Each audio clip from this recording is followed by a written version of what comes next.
네, 오대영 라이브의 간판 코너 단도직입을 시작하겠습니다. 수요일에 만나는 두 정치 고수, 우상호 전 민주당 원내대표, 김성태 전 자유한국당 원내대표, 어서 오십시오. 네, 안녕하십니까. 예. 자, 오세훈 서울시장이 후보보다 더 바쁜 것 같아요. 일정이 굉장히 많습니다. 이수진 앵커가 정리해드리겠습니다. 후보 등록이 마무리되자 국민의힘 예비 후보들은 일제히 오세훈 시장을 만나러 갔습니다. 어제 저녁 홍준표 후보를 만난 걸 시작으로요. 오늘은 4명의 후보를 만났습니다. 아침 7시 반에는 김문수, 11시 20분에는 나경원, 12시에는 안철수, 그리고 유정국 후보까지. 문턱이 다를 정도로 오 시장을 찾는 후보들이 많은 겁니다. 그렇다면 왜 그런 걸까요? 중도층의 지지를 받았던 오세훈 시장을 공략하면 그 지지층을 끌어올 수 있을 거란 기대 때문이다라는 분석에 힘이 실리고 있습니다. 그럼 오세훈 시장의 픽은 누굴까요? 답은 오 시장 마음속에 있겠지만 일단 현장의 분위기를 보면 이 후보만큼은 아닐 것 같다 이런 말이 나옵니다.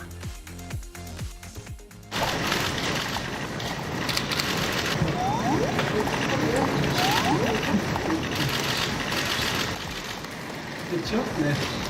잘하세요. 네, 수고 많으십니다. 그런데 오세훈 시장의 픽이 국민의힘 경선에서 진짜 중요한 걸까요? 예. 자, 왜 오세훈 시장을 다들 찾아갔을까요? 뭐 경선이라는 게 한 표라도 더 얻기 위해서 경쟁하는 게임이니까요. 오세훈 시장이 꽤 유력한 후보였는데 불출마했으니까 오세훈 시장의 지지층을 조금이라도 더 얻기 위한 노력인데 저렇게 여러 명이 동시에 만나면 사실 그 효과가 있기가 좀 어렵죠. 되게 의전적인 만남으로 비치지 뭔가 아 이분을 지지하는 건가라고 지지층을 혼란스럽게 할 가능성은 별로 없어 보여서요. 예. 헛수고했다 이렇게 좀 봅니다. 헛수고다. 예. 그렇습니다. 지금 오세훈 시장이 서울시정에 지금 현재 매진하고 또 그런 시간을 또 뭐 그동안 이제 당내 후보로 뛰기 위한 여러 가지 또 캠프 차리고 뭐 여러 가지 준비가 있었지 않습니까? 그러다 보면 좀 시정에 결심하지 못한 그런 소홀한 부분을 지금 집중해서 챙겨야 될 그런 상황인데 뭐 오세훈 서울시장이 시정을 갖다가 제대로 배지 못할 정도로 지금 며칠간 시간을 저렇게 뺐다는 것은 바람직한 행위는 아니죠. 예. 그냥 오세훈 시장 만나는 그 자체가 중요한 게 아니라 저 후보들 같은 경우는 오세훈 시장이 불출마를 선언을 하면서 남긴 메시지가 있잖아요. 그걸 갖다 곱씹어보고 그걸 실천하는 게 그 핵심 내용이 딴 거 아니에요. 대통령이 탄핵당한 정당이 아무런 일도 없었다는 듯이 지금 현재 이 경선을 치르면서 조기 대선 후보로 만들어 가는 이 과정이 정상적이냐 이 메시지를 남긴 거거든요. 예. 근데 그 오세훈 시장 만나고 지금 현재 채광건 들고 사진 찍는 게 무슨 의미가 있습니까? 아, 큰 의미가 없다. 굳이 의미를 예. 부여한다면 제일 처음 만난 사람이 대구시장이었던 예. 홍준표 시장이에요. 예. 나머지는 그냥 중간에 또 만나고 뭐 이런 건데. USB까지 받았다 그러더라고요. 그렇습니다. 예. 자, 그래서 오세훈의 삼시세끼가 굉장히 화제가 되고 있지만 과연 그 표심이라 그래야 될까요? 지지율이 고스란히 만난 사람들한테 다 갈 것인가 하는 의문입니다. 어쨌든 굉장히 바쁜 시간을 보냈던 어제 저녁 식사부터 오늘 오후까지 상황 짤막하게 영상으로 준비했습니다. 보고 이야기 나누겠습니다.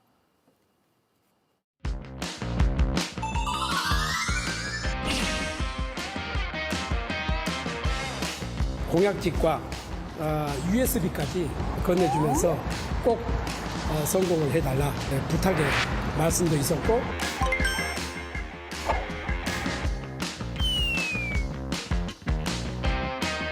우리 오 시장님하고 상당한 기간 동안 같이 행정을 하고 국회에 있을 때도 국회의원도 한 번 같이 했고요. 그래서 오 시장님과 저하고는 공감하는 부분, 이런 부분이 다른 후보하고는 조금 다른 점이 있을 거라고 생각합니다.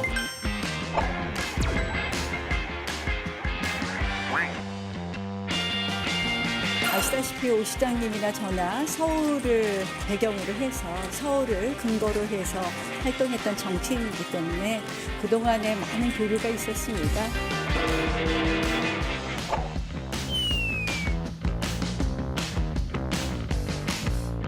제일 처음 말씀하신 부분이 이제 저와 굉장히 유사점이 많다는 그 말씀을 먼저 하셨고요. 정치적 스탠스가 가장 비슷하다 그 말씀을 하셨습니다.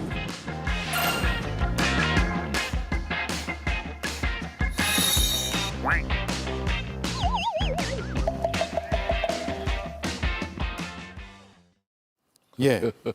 자, 이게 그 이번 대선 경선에 윤심이 작용하느냐 뭐 이런 얘기가 한 일주일 전만 해도 나왔었는데 오심이 작용하는 것 아니냐 이런 얘기로 바뀌는 거 아니에요? 아니 저렇게 모든 사람을 만나면 어느 한쪽에 예. 이렇게 그 마음을 줬다 이렇게 주장하기가 굉장히 어렵죠. 근데 약간 분위기가 다르더라고요. 우리가 이제 정치인이 누구를 만날 때 비교해 볼 때요. 식사를 같이 하면 예우를 한 겁니다. 예. 차 한 잔 마신 거는 그냥 만나 달라고 하니까 만나준 거예요. 아. 그러니까 밥을 같이 먹은 사람들은 우대를 한 거고 예. 그냥 티타임 가진 경우는 그냥 안 만날 수 없으니까 만나고 사진 하나 찍어준 예. 건데 그러니까 보면 만찬이 가장 말하자면 깊게 만나는 거고요. 조찬과 오찬은 대접은 하면서 밥을 먹으면서 대화를 하지만 만찬만큼의 대접을 한 건 아니죠. 예. 그러니까 지금 보면 짐작컨대 홍준표 후보에게 가장 최고의 예우를 한 것 같고 만찬을 했으니까 조찬, 오찬, 그다음에 티타임을 분류가 했는데 재밌게 좀 나왔습니다만 좀 의례적으로 이렇게 대접한 것 같고 제가 볼 때는 그렇다고 해서 좀 저렇게 여러 명을 만났는데 누구를 지지한다고 선언하기는 좀 어려울 겁니다. 예. 열심히 해보시라고 덕담하고 끝난 게 아닌가 싶어서 오심이 작동해서 경선에 영향을 미친다 이거는 저는 성립하기 어려운 가설이 아닌가 싶습니다. 예. 식사의 정치학이네요. 한동훈 전 대표는 연락을 했는데 연락이 안 온다고 한 기사도 나오더라고요. 그러니까 지금 대려 지금까지 만난 사람, 뭐 식사 정치를 하고 또 티타임을 통해서 또 뭐 서로 간에 예의를 갖춘 그 모습 외에 한 사람 빠진 부분이 이제 유일하게 지금 한동훈 예. 전 대표죠. 뭐 그 부분에 대해서는 원래 이제 오세훈 시장이나 유승민 그리고 한동훈 이 세 사람과 대체적으로 이제 탄핵에 찬성한 그런 주자였어요. 그래 흔히 말하는 이제 찬탄파죠. 근데 이제 두 사람이 빠지고 나니까 남은 사람이 지금 현재 이제 저 한동훈 대표하고 안철수 의원인데, 근데 안철수 의원은 만나줬어요. 그런데 예. 이제 한동훈 대표하고의 일정은 아직 잡지 못하는 부분은 지금 이제 공교롭게도 오세훈 시장이 이렇게 이제 불출마 선언하고 난 이후에 그 실질적으로 여론조사의 가장 큰 수혜는 수치로 나타난 것은 지금 한동훈 대표죠. 네. 그렇기 때문에 한동훈 대표를 만나는 부분에 대해서는 모양새를 더 갖추는 것인지 안 그러면 의미를 더 부여하려고 좀 시간을 보는 것인지. 그러니까 어제 오늘 이틀 사이에 그냥 쭉 뭐 그냥 5일장 선대 그냥 뭐 이게 장돌배기들 이렇게 왔다 갔다 한 것처럼 비춰지는 모습은 별로 예. 좋지는 않잖아요. 그러니까 네. 그런 측면에서 뭐 하여튼 좀 의미를 좀 저는 부여할 수 있다 보겠죠. 여러 명 중에 한 명으로 만나는 게 아니라 특별하게 의미를 부여해서 만남을 계획할 하든지 수도 안 있다. 그러면 만남 자체가 아예 만날 생각이 없다든지. 만남 자체가 불편하기 때문에 안 예. 만나는 걸로 서로 뭐 익스큐즈 하든지 예. 뭐 그렇게 되겠죠. 예. 어떻습니까? 정가에서는 한동훈, 그 오세훈 두 정치인이 좀 가깝다거나 아니면 오히려 더 안 좋다거나 뭐 어떤 이제 얘기 나오나요? 정치인 간의 친분 관계가 실제 경선에 크게 결정적 영향을 미치지 않습니다. 지지자들이 그걸 다 고려하지도 않고 예. 또 그것을 잘 알지도 못합니다. 제일 중요한 건 성향이죠, 노선. 근데 지금 보면 제가 볼 때 누가 봐도 오세훈 시장을 지지하신 분들의 성향, 오세훈 시장은 기본적으로 탄핵을 찬성했고 중도로 외연을 확장할 수 있는 그러한 합리적 보수로 분류가 되거든요. 예. 그러니까 탄핵을 반대하고 일관되게 약간 태극기 집회 중심의 활동을 했던 분들이 오세훈 시장을 만난다고 해서 오세훈 시장의 지지층이 과연 글로 이동할까? 그리고 또 한편은 아무리 선거가 급해도 탄핵을 반대했던 분이 탄핵 찬성한 분 만나서 표를 구걸하는 게 맞나? 저는 사실 약간 그런 느낌도 있거든요. 네. 그러니까 지금 보면 탄핵을 찬성했던 분들, 가령 안철수 의원이나 한동훈 대표, 이 두 분이 오세훈 시장의 지지층의 상당 부분 흡수할 가능성이 크다. 저는 이렇게 볼 수 있을 것 같고요. 오늘 한동훈 대표가 오늘 안 만나고 별도로 만나는 것이 훨씬 더 현명한 선택이다. 저는 그렇게 봅니다. 오늘 예. 이렇게 4-5명 만나는데 어느 부대모로 만나는 것이 무슨 효과가 있겠습니까? 그러니까 저희도 영상을 다 이렇게 만난 사람들 쭉 나열해서 보여드릴 수밖에 없고 제목에도 이름이 5명이 나왔어요 벌써. 예, 그래서 눈에도 잘 안 띄니까 네. 따로 만나는 게 좋겠다. 예. 자, 그리고 지금 속보가 하나 들어와 있는데 헌법재판소에서 한덕수 권한대행이 헌법재판관을 후보자를 지명했잖아요. 그 지명한 행위에 대해서 이걸 중지시켜달라고 가처분을 냈는데 그것을 인용했다라는 소식입니다. 한덕수 권한대행이 헌법재판관 후보자 2명이죠. 그중에 한 명은 또 대통령의 오랜 절친이라고 하는 이완규 법제처장도 포함되어 있는데 그 2명의 지명 행위와 관련해서 대통령이 아니라 대통령 몫의 지명 2사람을 권한대행이 할 수 있느냐 없느냐가 굉장히 헌법적인 논쟁이었고 이걸 좀 막아달라고 국회에서 가처분을 신청했는데 일단 인용이 됐습니다. 그럼 어떻게 되는 거죠? 그러면은 지금 이제 한덕수 권한대행이 지명한 헌법재판관들의 임명이 불가능해진 것입니다. 예. 본안 소송이 있기 전까지. 그러니까 어차피 가처분이기 때문에 일시적인 조치이긴 하나 무엇을 의미하냐면 한덕수 권한대행이 지난번에는 헌법재판관을 임명하지 않은 것, 국회 몫의 헌법재판관을 임명하지 않은 것이 위헌 위법하다. 이렇게 해석을 해줬지 않습니까? 예. 근데 이번에는 대통령도 아닌데 대통령 몫의 헌법재판관을 지명한 것이 이거는 다툼의 여지가 있다. 이렇게 본 것이죠. 그래서 제가 볼 때는 왜 한덕수 권한대행이 이렇게 하는 일마다 위헌 위법에 시비가 붙는 일들을 하느냐. 이분이 굉장히 신중한 분으로 소문나 있는데 그래서 제가 볼 땐 이제 이 2번에 걸쳐서 헌법재판소의 판결이 내려진 것 이것에 대해서 저는 한덕수 권한대행이 대국민 사과해야 됩니다. 이렇게 무리하게 국가를 운영하면 안 되거든요. 관리를 이럴 때일수록 정말 편안하게 관리해 줘야 되거든요. 예. 자꾸 뭐 사고를 치면 안 돼요. 근데 이건 현상 유지를 편안하게. 그렇습니다. 예. 관리만 해줘야죠. 그런데 지금 이렇게 여야의 다툼이 되고 논쟁이 될 만한 그래서 헌법재판소에 가서 또 계속 다퉈야 되는 사안들을 만들어내는 것은 바람직하지 않고요. 이번에 헌법재판소의 이 처분은 대단히 뭐 당연한 그러한 결정이라고 봅니다. 네, 김성태 대표는 어떻게 의미를 분석하세요? 그러니까 이제 대통령 권한 대행의 이제 직위에서 적극적 이제 대통령 쉽게 말하면 대행으로서의 이제 그런 행위를 한 부분에 대해서 헌재가 이제 제동을 걸은 거죠. 이 가처분이 이제 인용됐다는 것은 임시적 처분이지만은 그 권한 대행이 행한 행위 자체가 맞지 않다. 월권이다고 판단했다는 그러니까 거예요? 월권이나 뭐나 이런 거 이전에 그걸 중단하는 게 맞다는 게 예. 이제 쉽게 말하면 그 가처분의 효력이죠. 그렇기 때문에 저 헌재가 이제 본안 심판을 하게 되면은 저 건 가지고 시간이 많이 소요돼요.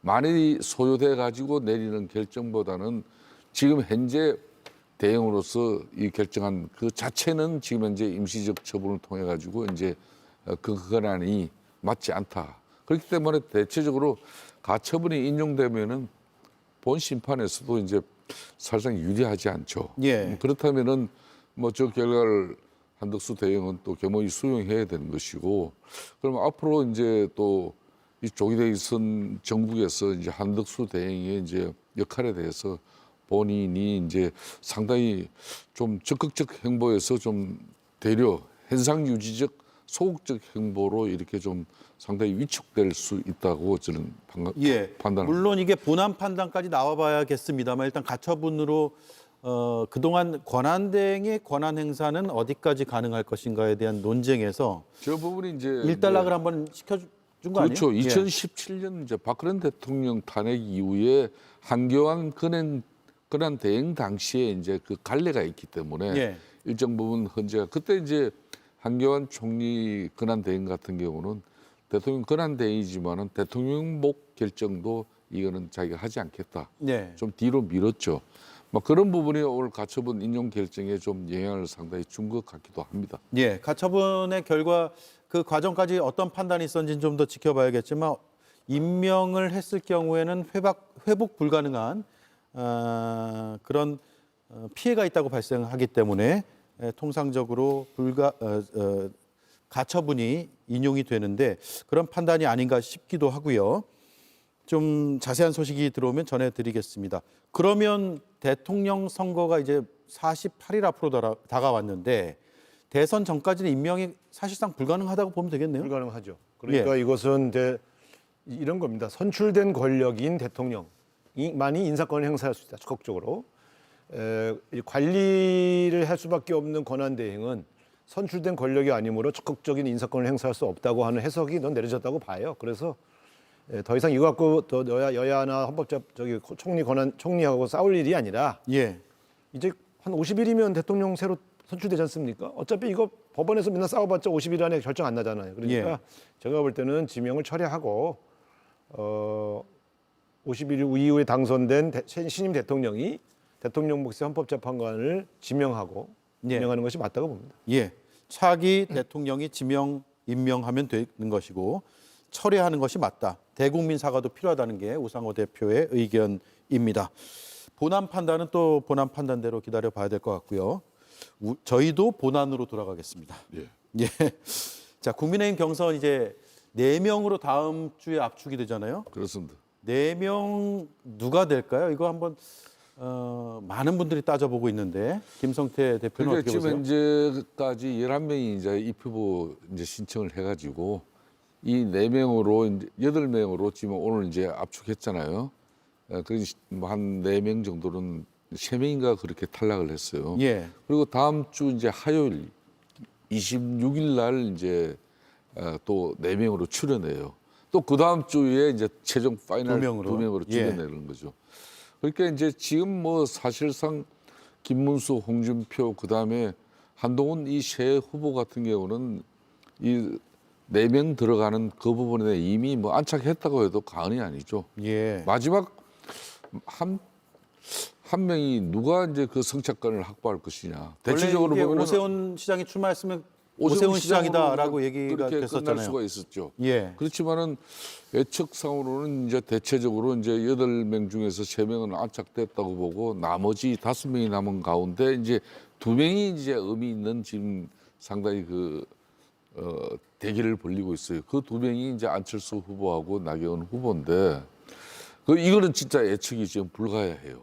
예측이 불가하기 때문에 앞으로 남은 이제 한 5일 동안에 그 두 후보는 아마 더 지금 적극적으로 뛸 것이고 예상상으로는 특히 현역 의원들이 그 이제 후보들 캠프에 참여한 비율로 보면은 예상상으로는 나경원 의원이 현역 의원들이 그래도 한 7, 8명 정도로 들어가 있어요. 안철수 의원은 상대적으로 거의 없다시피 하고 그러다 보니까 뭐 나경원 의원이 이제 그 마지막 한 명 남은 그 티켓을 확보하지 않겠냐 이렇게 보는데 그건 모르는 거예요. 지금.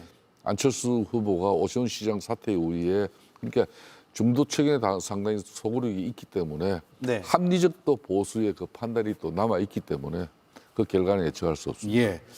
김문수, 홍준표, 한동훈 후보는 안착된 상태일 것으로 보인다. 나머지 한 명은 섣불리 예단할 수 없다. 동의하세요?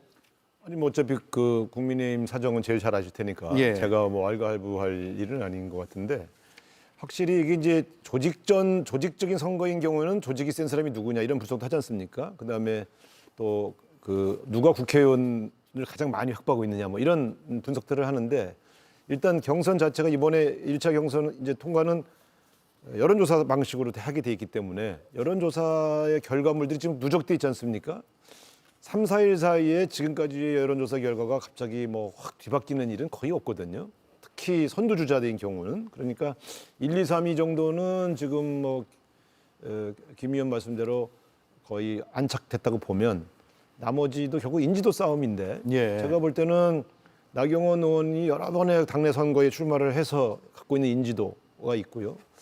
안철수는 후보 단일화 때 윤석열 대통령을 도운 그 공이 분명히 있지만 조직적으로는 그 당에서 이렇게 그 기반을 확 넓히는 데 성공하지 못한 것으로 비춰집니다. 그래서 제가 볼 때는 조금 더 지켜봐야 되겠지만 4위 후보는 사실 높은 지지율로 다투는 게 아니니까 결국 4등에 안착하는 문제는 아직은 좀 지켜봐야 된다. 그러나 역시 나경원 의원이 조금 더 유리해 보이지 않냐 이런 분석이 가능하겠죠.